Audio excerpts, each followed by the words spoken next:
On today's adventure, I've traveled to the Mitten State, Michigan that is. I'm back in my hometown of historic Monroe, Michigan, home of the famous River Raisin, where you can take in the beautiful views, do some fly fishing to catch the big one, or learn about its history of the historic battle at the River Raisin during the War of 1812.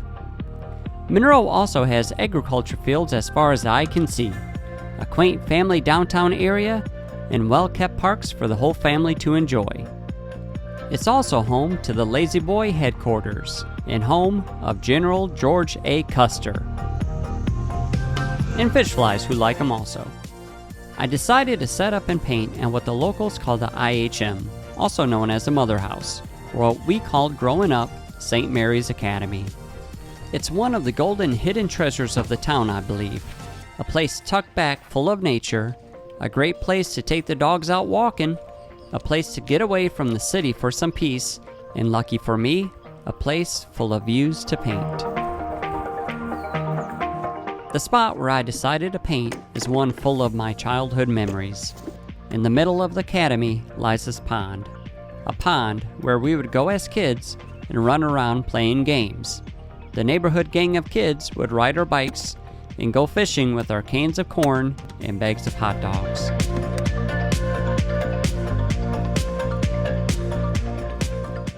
As I'm setting up my gear, all I can think about is the memories that I made here, but also how peaceful it can be to get away from it all and bring out the art set and just sit and paint what I see.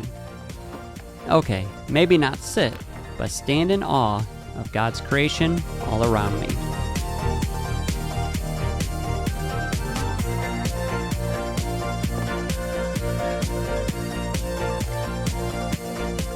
Now that we got set up, now it's time to start to do our sketch on the canvas and do some painting. Today, I'm painting on a canvas board and using my acrylic paints. As with any landscape, I start out by figuring out where I'm going to place the horizon on my painting surface. Then I start to sketch in just some contours of the major shapes I see in front of me. While I'm sketching, I try not to draw a tree, but instead the outside lines of the tree. I try not to draw a building, but instead basic geometric shapes that I see in front of me. Remember, with plein air painting, you're just trying to capture the essence of what is in front of you. You're not worried about all the small details like you'd see in a photograph, but instead the basic shapes and areas of color that make up your window of the world. I got the initial sketch in now, and I got some of the building in the back, but then the main thing I wanted to focus on was the pond and some of the reflection that goes back from the lush vegetation that goes on around it. I did get a little hint of the bridge that we would play on as little kids, just kind of as a memory of thinking back to when we were kids. Now that we got this in, now it's time to start to lay in the base colors. As with most of my landscape paintings, I stick to my usual palette. That is, the umbers, raw and burnt, yellow ochre, grayish and blue, Van Dyke brown, raw and burnt siennas, chromium and sap green, and some titanium white to finish it off. As I mentioned in other videos, I exclude black. That's just a personal preference, as I like to mix my darkest darks with a mixture of browns and blues. I also bring along my trusty water mister to keep the paints moist while I'm painting instead of drying up. The first area I start to lay down the base color on is in the middle ground, a stretch of green grass. I've watered down the paint a tad to help it move more freely. I'm not going for the final values of color yet, just enough to get rid of the white of the canvas. Afterwards, to use the same color, I move to the stretch of land directly in the foreground. Once again, the goal right now is just to get rid of the whites. To start working on the sky area, I create a mixture of Parisian blue and my titanium white to lighten it up. I'm not looking for a dark blue or a very light blue, but a mid-value to have as the base of my sky.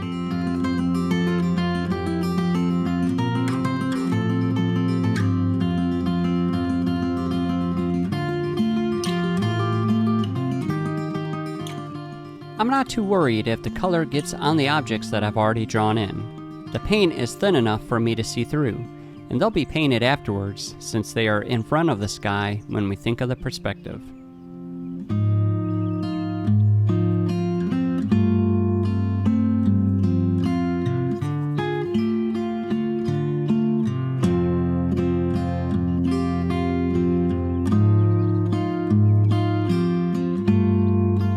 Since the water of the pond is a mirror of what is around it, I use the same mixture of sky color to start to fill in the pond area. The whole pond area won't be the blue color, because the vegetation and the building will be reflecting down also. As I get close to the ground area, I'm not worried if the two colors touch, as the foreground land will be developed later in the painting process with more weeds and darker values. I also start to thin out the paint as I move up, as this is where the other reflective colors will be of the building and middle ground land. Next is one of my favorite areas, where the dark value of the earth starts to show.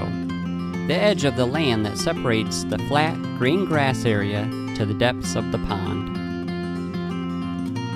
I like it because it gives me a value close to my darkest value I'll base everything off of, but also because it shows the true beauty of nature.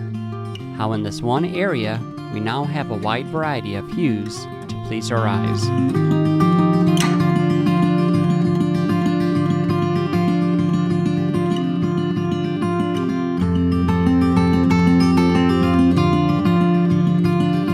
There's really no rhyme or reason where I decide to paint after I finish an area. It's all about just filling in the white areas. Next, I decide to move to the big geometric shape of the building. Since it is a building with sides, there's going to be a light side and a dark side. The light side is the area facing the light source, or the sun. The other side is the one in shadow, so it'll be a darker value. In this case, the area I'm currently painting is the shadow side. I'm using a mixture of straight burnt sienna and water. When I move to the other side, or the sunny side, I start to add in some yellow ochre to lighten up or make it a brighter value.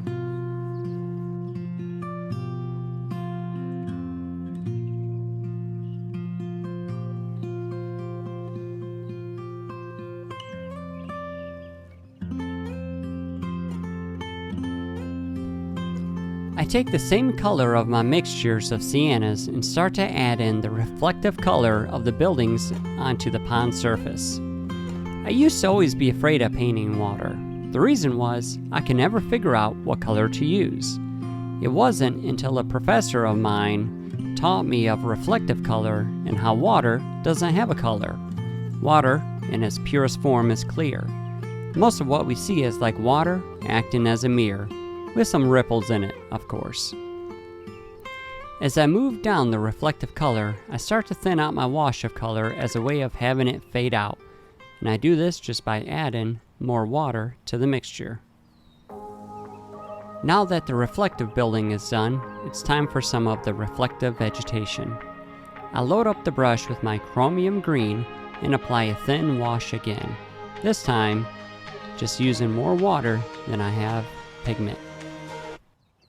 Since the vegetation is in front of the building, I apply the reflective vegetation color on top of the building color in the pond.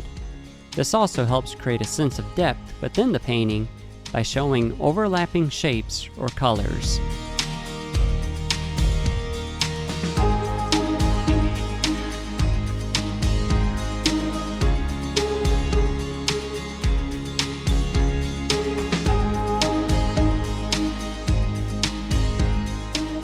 I wasn't alone while I was painting today.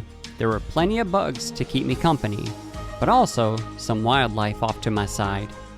There was a whole flock of Canadian geese, some mallard ducks, and even a swan watching my every move as I paint. Either they were cautious of me, or they just really enjoyed watching someone do some plein air painting.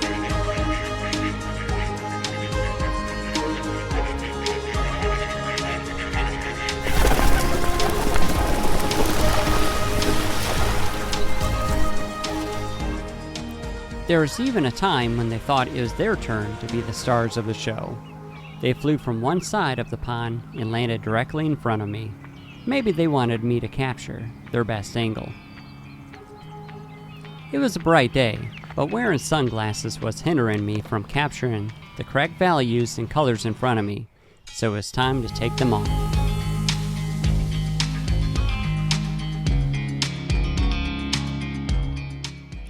At this part, I'm starting to lay in some of the trees in front of the building.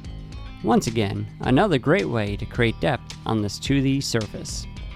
I used both my sap green and chromium green. I used the two to create a variation of colors of the different trees.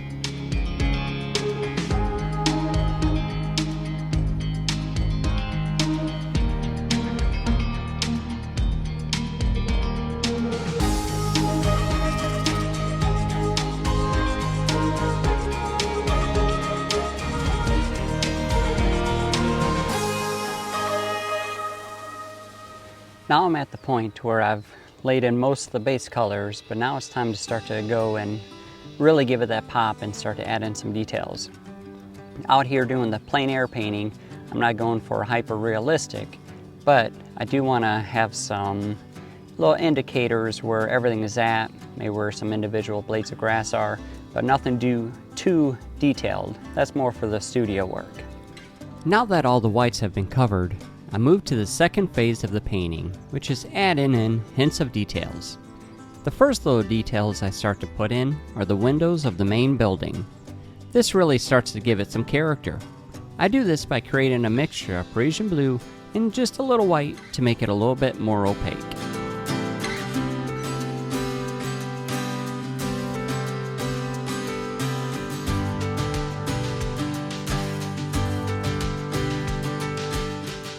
One of the things I'm trying to do is not make every window's color look the same.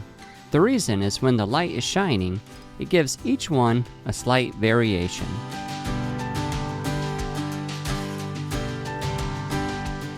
To work on the building's facade a little more, I go and fill in the steeple part. Once again, this one has two sides, so there'll be a light and a dark side.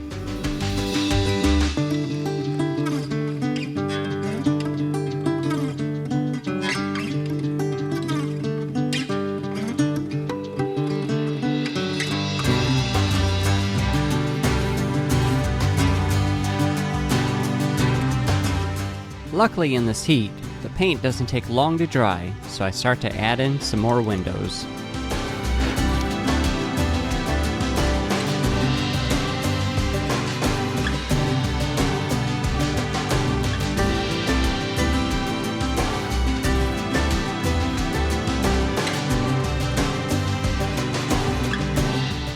When I initially laid in the color, it was just a thin down wash of color. So that means the whites of the canvas still showed through. To remedy this, I blend a little mixture of my burnt sienna, Parisian blue, to darken it up a tad, and titanium white to make it a little more opaque. And I take that mixture and I start to fill it in around the windows.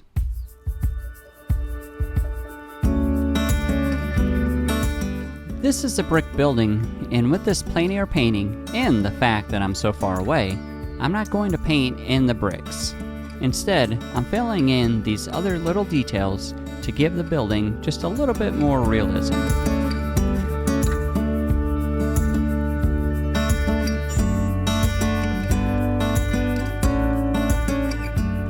The whites of the canvas was showing through the land, so I make a little mixture of my sap green and white and a tad of yellow ochre to start to cover these areas again. To prevent the paint from drying out on my palette, I use my trusty mist bottle. With the grass, I don't want to paint every blade. I don't even do this in my studio work. But instead, I'm going to use my siennas, greens, and even some blues to start to show some variations of values within the land area. I try to scatter my little dots and lines I'm making to make them all different sizes. Of course, not making them too large since they're off in the distance. I use my napkin and just dab the paint if they become too bright of a value. I don't want them to look too close.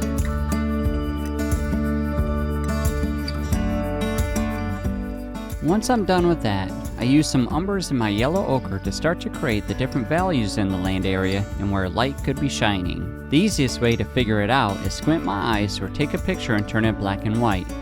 This way, you no longer think of color, but instead just focus on values.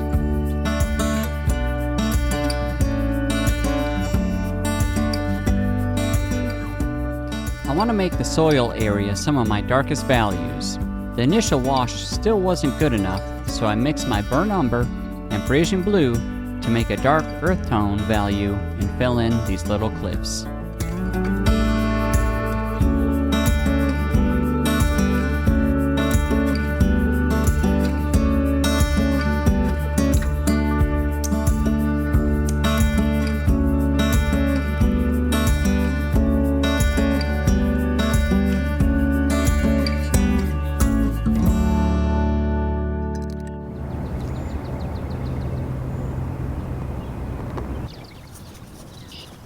My next stop on this painting is the reflective sky color of the pond.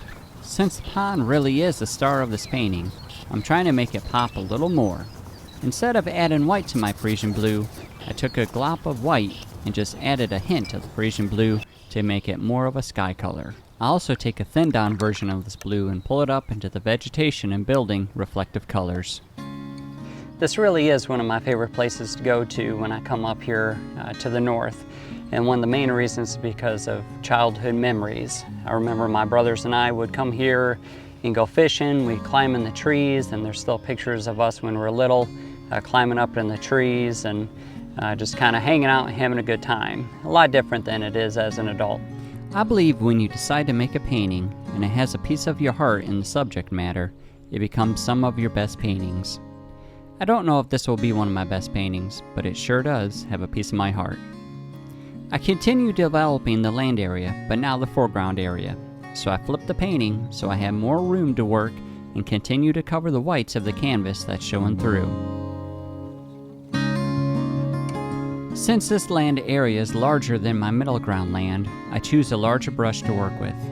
I create a mixture of my yellow ochre and raw umbers and develop some of the value areas. Once again, if you squint while working, you can pick these areas out.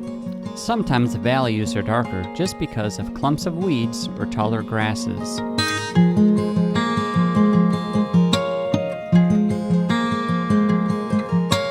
I use my burnt sienna and add in some more variation of hues in the land. It always amazes me when you look at a specific spot such as grass and see more than one hue such as a flat green. Instead, there's variations of values of greens. There's reds, blues, and if you want to get creative, even some purples. Since I am working on the foreground area, I'm making my lines or these little indicators of grass a little longer than I did in the middle ground area, just to give it a sense of perspective that these are closer to the viewer.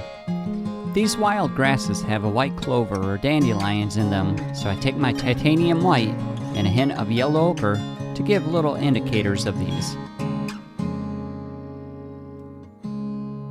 One of the things I'm still not too satisfied with is the water down here, because I keep using too thin of washes and the white of the canvas is showing through, which I don't want. So I'm going to go through and add some white acrylic paint to kind of cover those areas and kind of make it more uniform.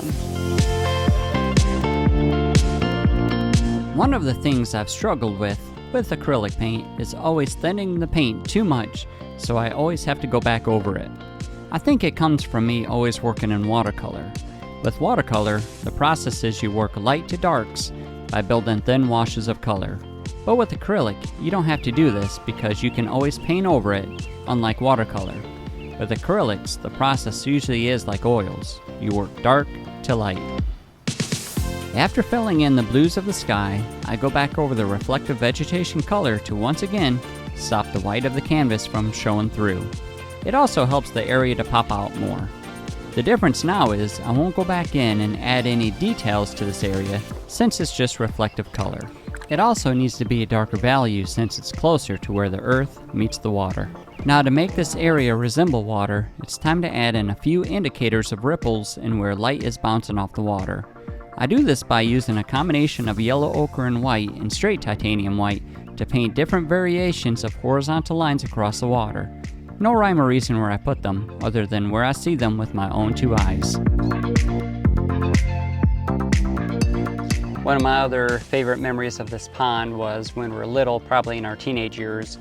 We came here and did a bunch of fishing, and there was two big fish that we'd always see swimming around in the pond that we always try to catch, unsuccessfully. But one night when we came out here, I was able to catch it and reeled it in, and my heart was ecstatic. To remember it, I wanted to get a picture of it, so I ran home because our neighborhood wasn't too far away, came back, took the pictures, went to the store to get them developed, and lo and behold, when I got them back, the pictures were too dark, and so no proof of the big fish that I caught. So in the end, it just became another old fish and tale. Hopefully most believe it when I do tell them.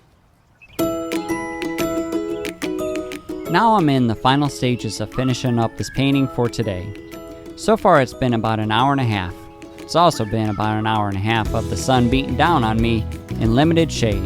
Next time, I can't forget my umbrella.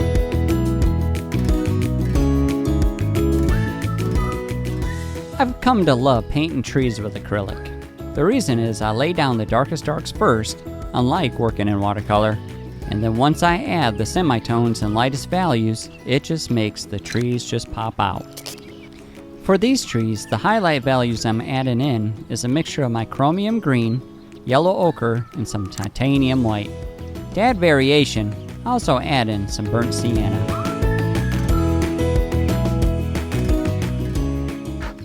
One of my toughest battles has been the no-see-em bugs in this area of the pond. The whole army of them came out to attack me today. I'd rather have the Canadian geese around me than these little biters.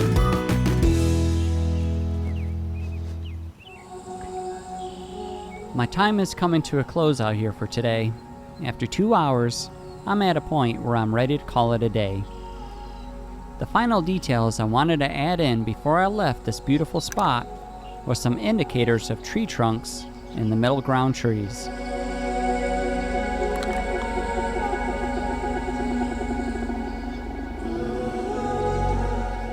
I also add in with my sienna colors some of the weeds and tallest grasses around the edges of the pond, just to finish up this trick of perspective and to give it a little more detail. There are a few more things that I'm going to finish up when I return to the studio, which is the windmill, the bridge, and 2 large stone areas in the middle ground area. After looking at the painting, I'm not sure about adding in the windmill, but I'm for sure going to add in the bridge because of the childhood piece of this painting. I can't begin to say how many times that I crossed that bridge as a kid, or standing on the bridge with my fishing pole hanging over, trying to catch that big one.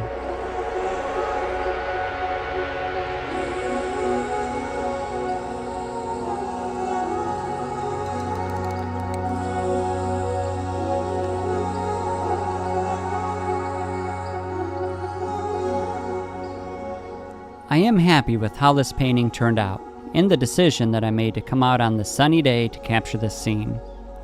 There's no telling with the way progress moves forward in life. One day, this area may be sold and a new community put in.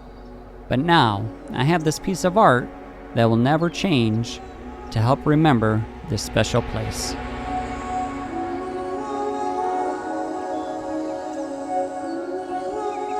There's something to be said about the magic of plein air painting.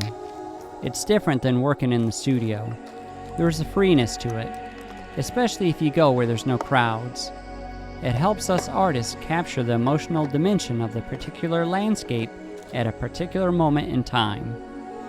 Plein air is also all about the experience. The experience of turning off the distractions of your phone for a while, getting out of the house, into nature, and activating our senses. It also helps take the view beyond a photo that you can take, and through the act of painting, add an awareness of the rustling trees, the moving water, or the Canadian geese building a home around you. The living world just comes alive.